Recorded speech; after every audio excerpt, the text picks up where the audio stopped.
กองประชุมใหญ่ผู้แทนองค์คณะภาคกระทรวงเกษตรกรรมและสิ่งแวดล้อมสมัยที่7ได้ปิดลงด้วยผลสำเร็จอย่างจบงามในนี้สหายลินค้ำดวงสวรรค์ได้รับเลือกตั้งเป็นเลขาคณะบริหารงานพรรคกระทรวงสมัยที่7กองประชุมใหญ่ผู้แทนองค์คณะพรรคกระทรวงเกษตรกรรมและสิ่งแวดล้อมสมัยที่7ได้ไขขึ้นในวันที่27ตุลาและได้ปิดลงด้วยผลสำเร็จอย่างจบงามในวันที่28ตุลา2025ที่ห้องว่าการศูนย์กลางภาคโดยการเป็นเกียรติเข้าร่วมของสหายปริญญาเอกบุญทองจิตมณีกรรมการกรมการเมืองศูนย์กลางภาคผู้ประจำการคณะเลขาธิการศูนย์กลางภาคห้องประธานประเทศมีบรรดาประธานผู้แทนกองประชุมพนักงานรัฐกรพร้อมด้วยภาคส่วนที่เกี่ยวข้องเข้าร่วมสหายวิไลวงศ์บุตรดาคำกรรมการศูนย์กลางภาคห้องหัวหน้าคณะจัดตั้งศูนย์กลางภาคได้ขึ้นรายงานผลการเลือกตั้งว่ากองประชุมครั้งนี้ได้พร้อมกันใช้สิทธิประชาธิปไตยปอนบัตรคัดเลือกเอาคณะบริหารงานพรรคกระทรวงเกษตรกรรมและสิ่งแวดล้อมสมัยที่7โดยมีผู้ลงสมัครเลือกตั้งทั้งหมด29สหายเลือกเอา25สหายหญิง3สหายในกองประชุมครั้งปฐมฤกษ์ของคณะบริหารงานพรรคกระทรวงเกษตรกรรมและสิ่งแวดล้อมสมัยที่7และผลการเลือกตั้งผู้แทนสมบูรณ์สำห้องเข้าร่วมกองประชุมใหญ่ครั้งที่12ของพรรคในนี้คณะประจำพรรคประกอบมี7สหาย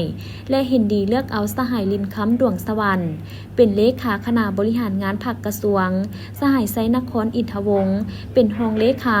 สหายกี่แก้วสิงห์นาวงศ์เป็นประธานกวดกาพรรคสหายสุมแพงเสยแสงเป็นรองประธานกวดกาพรรคสหายนางคำพิลาวันอินทศรเป็นรองประธานกวดกาภาคจากนั้นยังได้เลือกตั้งผู้แทนสมบูรณ์สำห้องจำนวน15สหายผู้แทนสมบูรณ์12สหายผู้แทนสำห้อง3สหายเข้าร่วมกองประชุมใหญ่ผู้แทนครั้งที่12ของภาคคณะบริหารงานพรรคกระทรวงเกษตรกรรมและสิ่งแวดล้อมสุดใหม่ที่ได้รับการเลือกตั้งในครั้งนี้ล้วนแล้วแต่ได้รับการทดสอบฝึกฝนล่อล้อมในกระบวนการตัวจริงมีความบริสุทธิ์สัตย์ซื่อต่อพรรคต่อประเทศชาติต่อประชาชนลาวบรรดาเผ่าเป็นผู้ที่มีความห้าวหาญเป็นแบบอย่างน้ำหน้าให้แก่ทันแถวพนักงานสมาชิกพรรคในภารกิจปกปักรักษาและสร้างสรรค์พัฒนาประเทศชาติเว้ารวมว่าเฉพาะแม่นการปรับปรุงและพัฒนาแบบแผนวิธีเฮ็ดเวียกเพื่อสนองนโยบายของพรรคและรัฐบาลแผนพัฒนาเศรษฐกิจสังคมแห่งชาติการสร้างเศรษฐกิจเอกราชเป็นเจ้าตนเองก็คือมติกองประชุมใหญ่ของกระทรวงเกษตรกรรมและสิ่งแวดล้อมสมัยที่7แผนการ5ปี2026-2030ของกระทรวงเพื่อพร้อมกันออกแหงแข่งขันพัฒนาปรับปรุงเวียกงานของเขตกสิกรรมของเขตป่าไม้ของเขตสิ่งแวดล้อมและของเขตพัฒนาชนบทเพื่อเป็นการยู่นูนและยกระดับขีดความสามารถในการสร้างเศรษฐกิจเอกราชเป็นเจ้าตนเองและยกขีดความสามารถในการแข่งขันกับพรรคพื้นสากล